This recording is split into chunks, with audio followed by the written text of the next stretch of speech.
1 Peter chapter 2 verse 21. To this you were called because Christ suffered for you, leaving you an example that you should follow in his footsteps. If you read the following verses, which I'm not going to read, talks about he committed no sin, all those things. And come to verse 24, he himself bore our sins in his body on the tree so that we might die to sin and live for righteousness. Knowing all about being spiritual, understanding all theology, read the thousands of Christian books that are available on every subject. Buy a new CD every week with new songs and new music. Go to every seminar that is available. The counseling sessions. None of those things will make you a radical follower of Jesus. That will not make you like Jesus. The thing that will make you like Christ is your willingness, my willingness to embrace the cross, accept suffering, and walk on the most rigid, narrow road, and walk, become doers of the word. Otherwise, we will remain like those people that day. Jesus, don't you know me? I went to church every Sunday. I prayed for the sick, they even got healed. And I gave money. I did everything. I went to every seminar. I was a very nice, wonderful American. Jesus says, I'm sorry, I just don't know you. You don't know me? No. You knew all the answers. You said the right words. Everybody thought you were the most spiritual person walking on earth. You even did wonderful spiritual gymnastics. You worshipped. But it was all product of the flesh. It was all for yourself, you did it. When I was in mainland China some time ago, the Chinese brothers pulled out a bunch of color photographs and showed me of baptism service taking place in the middle of night in icy waters for hundreds of new converts. And they said, we must do it like this because daytime, if you did it, we'll be arrested and go to jail. Something that shocked me more than that was when they said, Brother KP, we have congregations all over mainland China, 500, 700,000 members, underground churches. And they said, we are lucky if we have 2 Bibles to the name of the entire congregation. I said, I didn't hear you. Can you repeat that, explain that? They said, we just don't have Bibles. So we tear the Bibles. The couple of Bibles you have, 20 pages, 30 pages, give it to families. They can take it home, copy it by hand, bring it back, then they keep circulating that. They hear radio, shortwave radio broadcast, Bible being read, and they copy that. For 1.3 billion people in mainland China, not one Christian bookstore. You go to here, just walk out from your church, go out there, there's a door, Christian bookstore.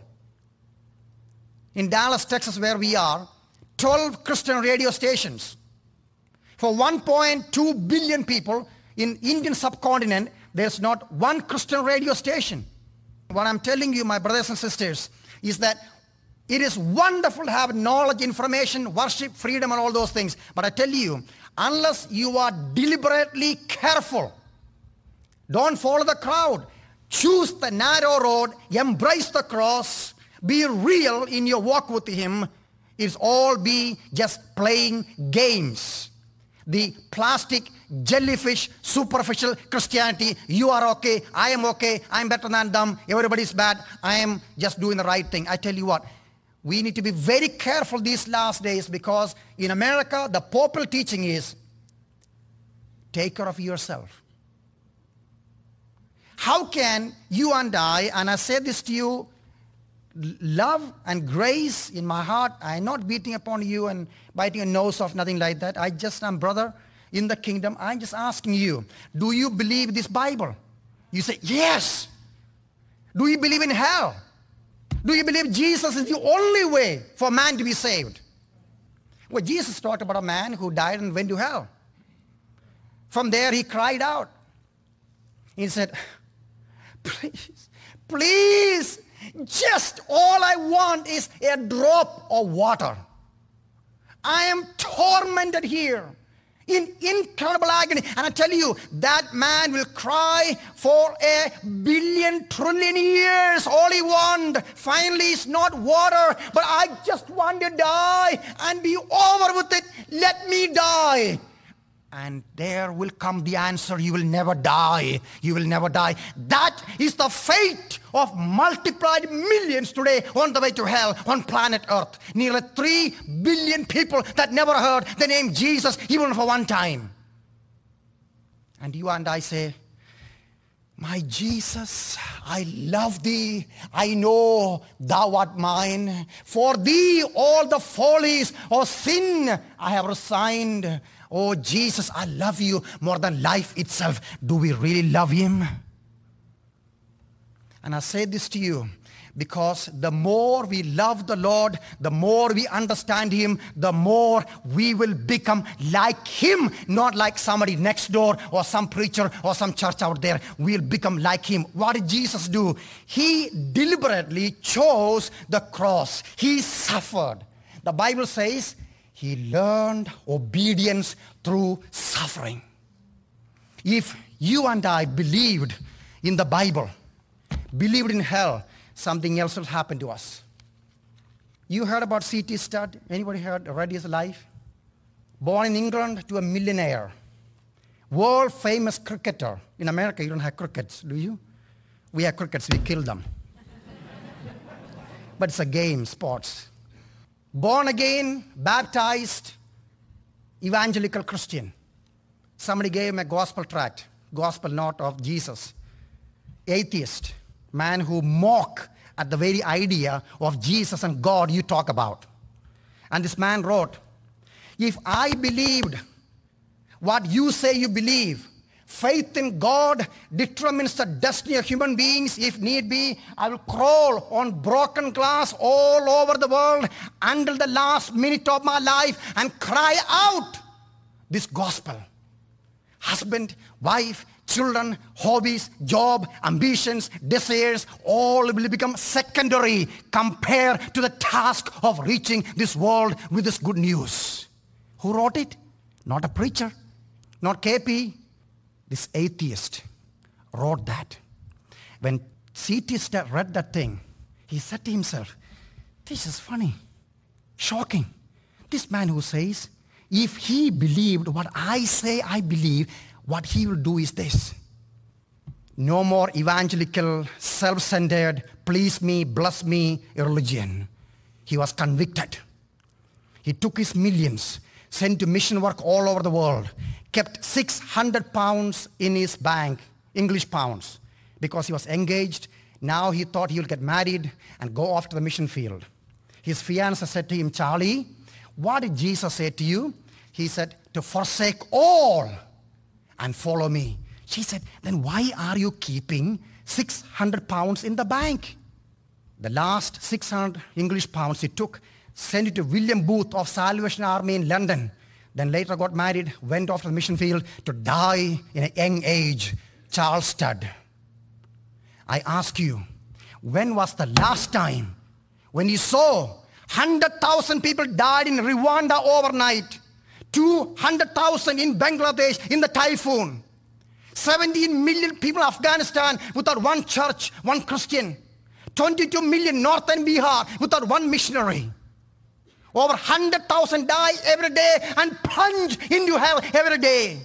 When was the last time you wept, you prayed, you fasted? You rather go for diet systems and exercise machines rather than fast and pray for the lost world.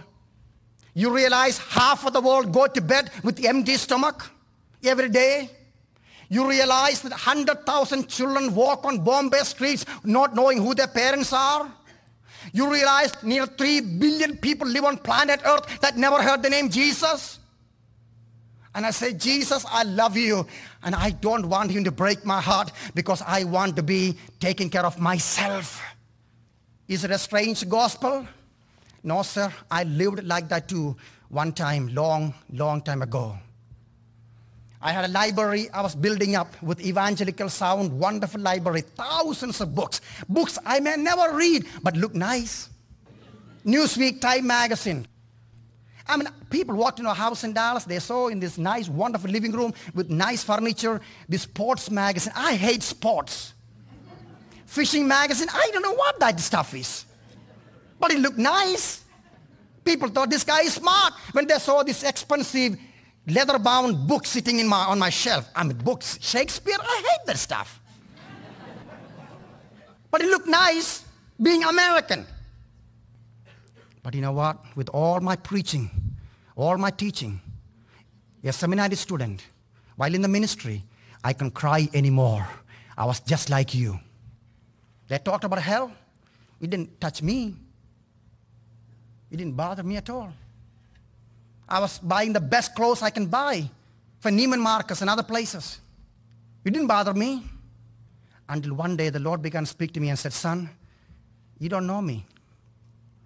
This is not what I said. Oh no, I didn't hear any voice through my ceiling, but I was reading the New Testament, the book you read, where he said, unless you love me more than father, mother, son, daughter, even your own very life, you cannot be my disciple. Oh, if I were to make up those words, you know what some people say to me in America? This guy, where is he from? He's off the wall. He is here to put us on a condemnation trip, guilt trip, beat us up, get our money. What? Get him out of this place or crucify him. They crucified him because he said those words. Thank you for listening to Road to Reality with KP Yohannan and the radio ministry of Gospel for Asia. We'll return to Brother KP in just a moment.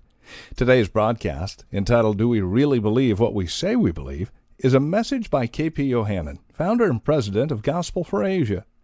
We'd like to send you a free copy of Brother KP's most popular book, Revolution in World Missions. Simply visit our website at gospelforasia.org or call us at 866-WIN-ASIA. We'd love to send you a copy. And now, back to Brother KP. You think Jesus already told disciples? You are mistaken. He had hundreds and hundreds of them. And the very moment he said, hey fellows, I am not promising you prosperity, a new CD every week, nice house, better clothes, great future, healthy bodies, peace, comfort, nice American life. I promise you the cross. Give up and come with me and die. They said, wow, what did he say? They all walked away from him, and a few remained. You read in the original text, with sorrow, he says, aren't you going to leave me also?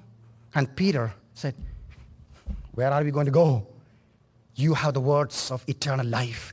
When majority saw the cross, the suffering, the inconveniences, the fasting, the prayer, the narrow road as the end of all, a few people saw that the way of life. And I tell you, when the Lord began to speak to my heart, and I say this no matter where I go, I prayed a very simple prayer that afternoon, kneeling beside my bed.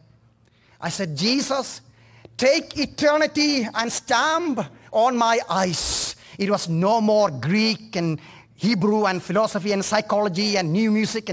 No, it was, I asked him, oh Lord, I want you to change my heart, that I will be set free from this selfish, self-centered, please me, bless me religion. I want to know you. And Jesus answered that prayer. He began to break my heart for the lost world. And I started weeping non-stop almost for 2 weeks. People thought I got eye disease because when I saw India, Afghanistan, Pakistan, when I read about people going to hell, it was no more how I'm going to make me feel better. Everything changed. I got rid of all the clothes I had except a few shirts and a couple of ties and a couple of jackets. The rest was sold or given away. Brand new cars were gone. My house was gone. Life insurance, checking account, saving account, everything changed. Not that I am promoting you to do these things. That is not the issue here. You see, one of our native missionaries was working in Rajasthan in the northwest of India. A Hindu man came and got a gospel tract while they were preaching. You know what a gospel tract is? It's like 4 spiritual laws. It is in the Hindi language. This Hindu man in his late 50s, a Brahmin landlord, very rich. He had cancer in his body. Not to bring shame to his family, he was running away to commit suicide. After having written the suicide note, he was on the way to kill himself. And on the way, he got this gospel tract. And on the street there, he read, for the first time in his life on planet Earth, that Jesus died for him, that God came into this world, that he didn't have to die and go to hell. First time. Just imagine. Hey, listen, process that. To live 50 years and never to hear the name Jesus. And he said to himself, this is unbelievable, that I don't have to die. My sins are forgiven. Jesus died for me. All I must do is believe in him. And there was a prayer he could pray at the end of that tract. And on the street, this man prayed the prayer to a God he never prayed before. And peace came into his heart. He felt something happening to him. He didn't kill himself. He ran back home to Kota, to the Rajasthan region where he came from. And then he went to the doctors, said, can you check me again, doctor? They said, you got cancer. You are dying. He said, please, doctor, would you? They checked him up, down, inside, everywhere possible. They said, are you the same person? You are totally healed. Nothing wrong with you. What did you take? The guy pulled out the booklet he got from our native mission and said, doctor, this healed me. And the doctor said, we knew you had cancer. Now we know you are off your mind. But you know what that man said to our missionaries? After that, he went to our mission station and said, I got plenty of money. I'm a Hindu Brahmin. I'm the head of my village. Would you please come and make all my people Christians? How naive, how innocent. He just didn't know how it worked. 2 of our missionaries went with him, began to preach the gospel. Within a few months, a glorious church was established. Land was given. Money was given by that man to build the church. Now there's a church like here, worshiping Jesus Christ. You know how that began? With one little gospel tract. You know how much a tract worth? Costs less than the chewing gum you chew during the church service or while you work or drive. You realize Americans can't stop chewing? The dirtiest, polluted waters in America is maximum luxury for more than half of the world. Come with me to Bombay Street and show you millions drinking from the sewage that comes right out of toilets. And we install millions of dollars worth of equipments to make our water better. What's wrong with us? I'm not saying you should have filters and clean your water. That's not the issue. But we are just what, superhuman beings God dropped from heaven, Americans or special people in Germany and this and that. You be nice people. Finally, when you die, I want to have you to be in heaven with me, a special place. Oh, how God must open our eyes to see the reality of the lost world. You know what? There was a time many years ago, 18, 19 years ago in America, I was buying deodorant soap imported from Europe for this brown dark Indian, deceived by demons. And when the Lord broke my heart, I repented for such selfishness. I changed to ivory. Yes, 35 cents, ivory man, instead of $1.50 imported soap from England. Why did I do that? So I would become super spiritual, wonderful, Brother KP? Nonsense. If poverty and having no shampoo and no soap and makeup is being spiritual, you go to Bangladesh and Africa. I just came from Africa. They are more spiritual. That's not true. I have friends who are multi-millionaires who walk with God, serve God, give their money to reach the lost world. I'm not promoting you live on the street and have no makeup on your face. That's not the issue. But you know why I changed from the expensive deodorant soap to ivory? 35 cents to $1.50. That means 200 more people will hear the name Jesus for the first time. I didn't have to have expensive imported soap. I used to go to a place during those days, $12 to get a haircut. That was too much. Then, when the Lord broke my heart, I switched to an army place where they butchered my head for $3. I mean, what happened was, everything I did, everything. I thought about taking a vacation. Many times, I never did it. I'm not against vacation. Please go for vacation, go to India.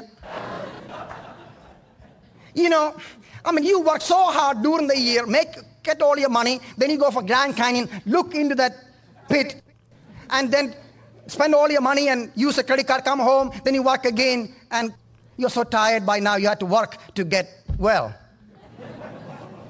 You realize the hardest working American, your life is maximum luxury for people by millions who live on the streets in Bangladesh, in Africa, and on and on and on. And you are not an American or German, Russian. You belong to Jesus. Please don't write me off thinking that I have an agenda. I have no agenda. Only thing I have is that you become radically real. And God brought you here for that purpose.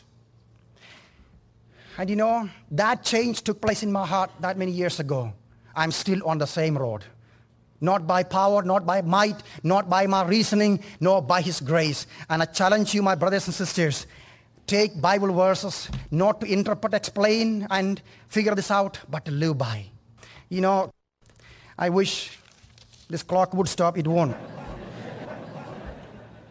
The same Charles Studd, C.T. Studd said, some wants to live within the sound of the church bell, but I want to run a rescue shop within a yard of hell. That must be our commitment.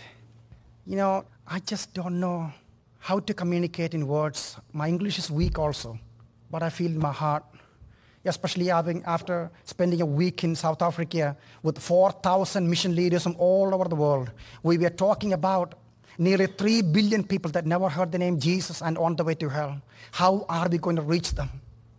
And today, my brothers and sisters, you can do something about it. I can do something about it. They don't have to perish like that if we will take our responsibility, our place. Let me make a few recommendations very quickly. One is this. You get a world map, put in your house. If you can't find one, call us. We will send you one. We are making a very beautiful world map that fit in any house. You can color coordinate whatever you want to do with the thing. Let the world dominate your home, because for God so loved the world. Let radio, TV, whatever news you get become prayer letter for you. Hey, listen, become a radical. My children grew up in America. Both finished high school here. Straight A top students.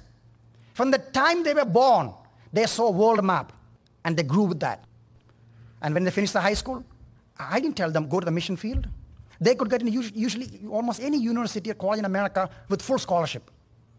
They chose to go to the mission field. Right now, they both are on the mission field, studying in a Bible school to serve God. I didn't have to give them ski trip and hot dog trips and all kind of nonsense and make them spiritual. No, they saw their parents fasting, walking with God without beating upon them. They saw tears in our eyes. They saw the brokenness in our heart and on our face.